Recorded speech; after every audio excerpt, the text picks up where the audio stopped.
শেখ হাসিনা যেই সরকারকে দাবি করে সেই সরকার মজলুম মানুষগুলো বাংলাদেশ জাতীয়তাবাদী দলের দেশনেত্রী বেগম খালেদা জিয়া থেকে শুরু করে বাংলাদেশ জাতীয়তাবাদী দলের স্টেক হোল্ডার যারা আছে তাদেরকে মিথ্যা মামলায় ফাঁসিয়ে রাজনীতি থেকে অন্তরালে রাখার জন্য এমন কোনো চেষ্টা নাই যেটা তত্ত্বাবধায়ক সরকার অন্তর্বর্তী 111 সরকার করেনি।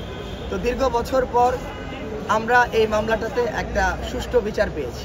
দীর্ঘ বছর পর মজলুম মানুষগুলো একটা স্বাভাবিক বিচার প্রক্রিয়ার মাধ্যমে ন্যায্য রায় পেয়েছে।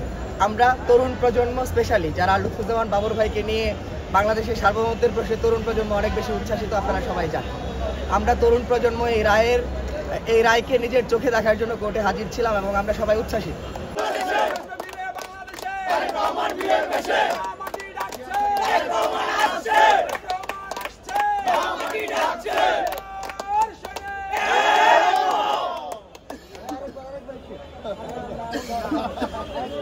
এই